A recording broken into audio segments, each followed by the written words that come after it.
नमस्कार विद्यार्थी मित्रांनो, स्वागत आहे तुम्हा सर्वांचं अभ्यास गुरु या चॅनलवर. विद्यार्थी मित्रांनो, या व्हिडिओमध्ये जे प्रश्न आपण पाहणार आहोत ते सर्व प्रश्न परीक्षेमध्ये विचारले गेलेले आहेत. पहा, या ठिकाणी प्रश्न पहिला आहे, अनल या शब्दाला खालीलपैकी कोणता शब्द समानार्थी नाही? पर्याय पहा. उत्तर माहिती असेल तर कमेंटमध्ये उत्तर सांगायचं आहे. तर या ठिकाणी योग्य उत्तर आहे यापैकी नाही. विद्यार्थी मित्रांनो, या ठिकाणी पहिला पर्याय आहे विस्तव. विस्तव हा शब्द अनल या शब्दाला समानार्थी आहे. दुसरा पर्याय आहे पावक. पावक हा शब्द अनल या शब्दाला समानार्थी आहे. तिसरा पर्याय आहे अग्नी. अग्नी हा शब्द अनल या शब्दाला समानार्थी आहे. विद्यार्थी मित्रांनो, अनल, विस्तव, पावक, अग्नी हे सर्व शब्द समानार्थी आहे. आपल्याला काय विचारलं? कोणता शब्द समानार्थी नाही? म्हणून योग्य उत्तर आहे यापैकी नाही. पुढील प्रश्न पहा, अघटित या शब्दाला कोणता शब्द समानार्थी आहे? पर्याय पहा, पावक, लोभ, लाचारी, विलक्षण. तर या ठिकाणी योग्य उत्तर आहे विलक्षण. अघटित या शब्दाला विलक्षण हा शब्द समानार्थी आहे. विद्यार्थी मित्रांनो, या ठिकाणी पहिला पर्याय आहे पावक. पावक म्हणजे काय? अग्नी. पावक म्हणजे काय? अग्नी. लोभ. लोभ म्हणजे काय? प्रेम. लोभ म्हणजे प्रेम, प्रीती. आणि तिसरा पर्याय आहे लाचारी. लाचारी म्हणजे काय? लाचारी म्हणजे काय? दीनता. दीनता म्हणजे काय? लाचारी. आणि चौथा पर्याय आहे आपलं उत्तर, अघटित या शब्दाला समानार्थी शब्द. विद्यार्थी मित्रांनो, अघटित या शब्दाला अजून एक शब्द समानार्थी आहे. कोणता? चमत्कारिक. अघटित, विलक्षण, चमत्कारिक हे तीनही शब्द समानार्थी आहेत. पुढचा प्रश्न पहा, अग्र या शब्दाला कोणता शब्द समानार्थी आहे? पर्याय पहा.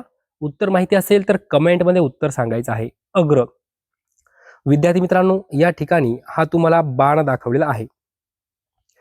तर या ठिकाणी हा जो बाण आहे, या बाणाचं हे जो पुढचा भाग आहे याला आपण काय म्हणतो? टोक म्हणतो. काय म्हणतो? टोक.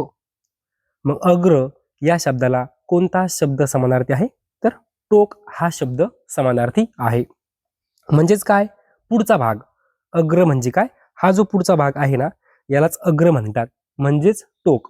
ओके.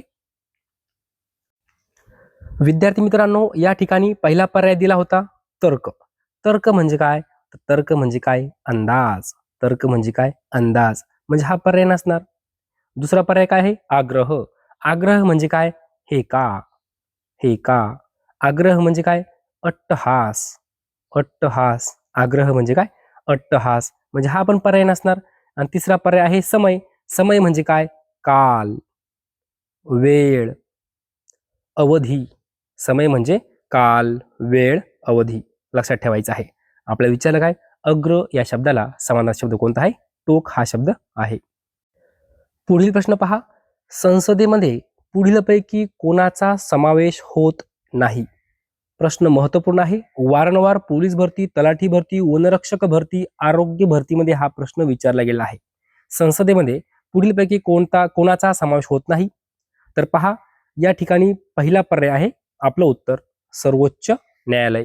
संसदेमध्ये सर्वोच्च न्यायालयाचा समावेश होत नाही. राज्यसभेचा समावेश होतो, राष्ट्रपती आणि लोकसभा यांचा समावेश होतो. लक्षात ठेवा, राज्यसभा, लोकसभा, राष्ट्रपती यांचा समावेश संसदेमध्ये होतो. ओके. परंतु सर्वोच्च न्यायालयाचा समावेश होत नाही. पुढचा प्रश्न पहा, सावित्रीबाई फुले यांचे नाव कोणत्या विद्यापीठाला देण्यात आले? मराठवाडा, कोल्हापूर, पुणे, नागपूर.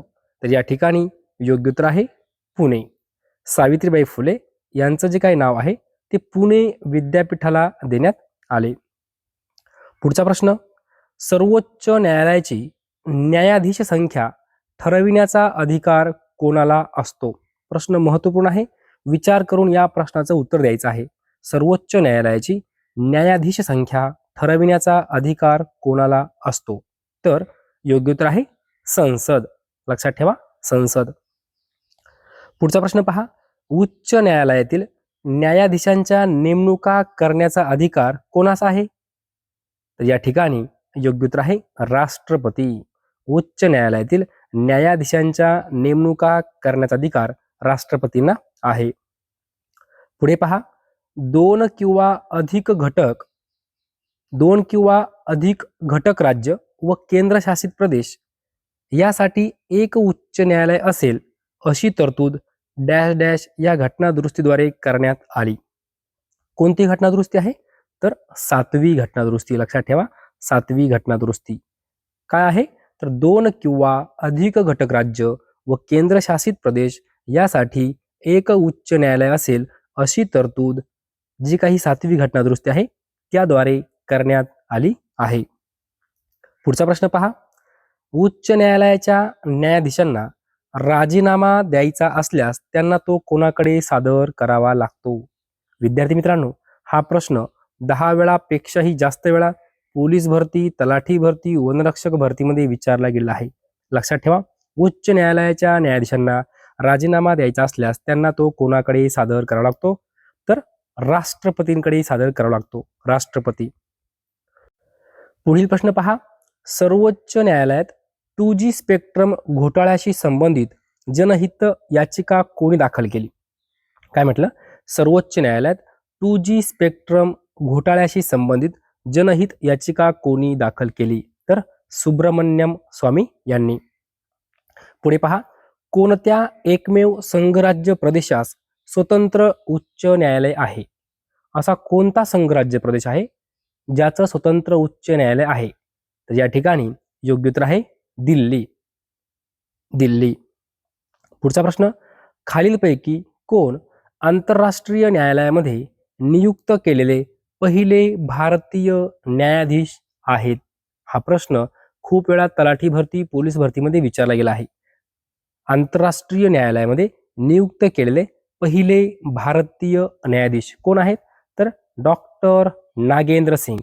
डॉक्टर नागेंद्र सिंग. लक्षात ठेवा, आंतरराष्ट्रीय न्यायालयामध्ये म्हटलेलं आहे. ओके. पुढचा प्रश्न, महाराष्ट्रात सर्वात लांब समुद्रकिनारा लाभलेला जिल्हा कोणता? सोपा प्रश्न आहे, रत्नागिरी.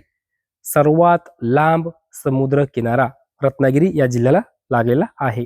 पुढे पहा, पुरंदर किल्ला कोणत्या जिल्ह्यात आहे? पर्याय पहा, सातारा, कोल्हापूर, छत्रपती संभाजीनगर आणि पुणे. तर या ठिकाणी योग्य उत्तर आहे पुणे. पुरंदर किल्ला पुणे जिल्ह्यात आहे. विद्यार्थी मित्रांनो, लक्षात कसं ठेवायचं त्यासाठी तुम्हाला ट्रिक सांगतो. काय म्हटलं आहे? पुरंदर. पुरंदर किल्ला. पहिलं अक्षर काय आहे? पु. पुवर्णच पुणे असं लक्षात ठेवायचं. पुरंदर, पुवर्ण पु, पुणे. ओके. पुढे पहा, जय जवान जय किसान ही घोषणा कोणी दिली? तर लाल बहादूर शास्त्री. विद्यार्थी मित्रांनो, हा प्रश्न 25 वेळापेक्षाही जास्त वेळा पोलीस भरती, तलाठी भरती, वनरक्षक भरती, आरोग्य भरतीमध्ये विचारला गेला आहे. प्रश्न लिहून ठेवा. जय जवान जय किसान ही घोषणा कोणी दिली? तर लाल बहादूर शास्त्री. पुढचा प्रश्न पहा, राणी लक्ष्मीबाईंचे खरे नाव काय होते? काय नाव होतं? पर्याय पहा, मालती चौधरी, शंतनू कर्णिका, वैशमी कर्णिका, मणिकर्णिका. तर या ठिकाणी योग्य उत्तर आहे मणिकर्णिका. राणी लक्ष्मीबाईंचे खरे नाव काय होते? मणिकर्णिका. प्रश्न परीक्षेमध्ये विचारला गेलेला आहे. पुढचा प्रश्न पहा, दिल्लीतून 1857च्या उठावाचे नेतृत्व कोणी केले? तर या ठिकाणी योग्य उत्तर काय असणार आहे? बहादूर शाह जफर.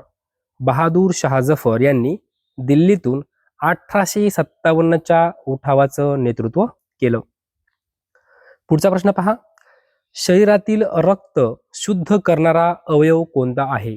कोणता आहे? कोणता आहे? मूत्रपिंड, हृदय, पोट यापैकी नाही. तर योग्य उत्तर आहे मूत्रपिंड. शरीरातील रक्त शुद्ध करणारा अवयव मूत्रपिंड. पुढील प्रश्न पहा, कोणत्या भूमीला मंदिरांची पवित्र भूमी म्हणतात? मंदिरांची पवित्र भूमी म्हणतात कोणत्या भूमीला? तर तामिळनाडू. तामिळनाडू. पुढचा प्रश्न पहा, माय ट्रूथ हे पुस्तक कोणाचे आत्मचरित्र आहे? पर्याय पहा, तर या ठिकाणी योग्य उत्तर आहे इंदिरा गांधी. इंदिरा गांधी यांचं आत्मचरित्र आहे माय ट्रूथ. इंदिरा गांधी. जागतिक पर्यटन दिन कधी साजरा केला जातो? विद्यार्थी मित्रांनो, हा प्रश्न 20 वेळापेक्षाही जास्त वेळा पोलीस भरती, तलाठी भरती, वनरक्षक भरती, आरोग्य भरतीमध्ये विचारला गेलेला आहे. जागतिक पर्यटन दिन कधी साजरा केला जातो? तर 27 सप्टेंबर. झोपेत जरी प्रश्न विचारला तरी सुद्धा उत्तर यायला पाहिजे, तोंडी पाठ करून ठेवा. जागतिक पर्यटन दिन 27 सप्टेंबर. पुढचा प्रश्न पहा. मुंबई उच्च न्यायालयाच्या नागपूर खंडपीठाची स्थापना कधी झाली? मुंबई उच्च न्यायालयाच्या नागपूर खंडपीठाची स्थापना कधी झाली? तर या ठिकाणी योग्य उत्तर आहे 1936 साली. 1936. विद्यार्थी मित्रांनो, अशा प्रकारे जे प्रश्न वारंवार पोलीस भरती, तलाठी भरती, वनरक्षक भरती, आरोग्य भरतीमध्ये विचारले गेले आहेत, ते सर्व प्रश्न या व्हिडिओमध्ये आपण पाहिले आहेत. जर तुम्हाला हा व्हिडिओ आवडला असेल तर नक्की लाईक करा, शेअर करा, सबस्क्राईब करा. धन्यवाद.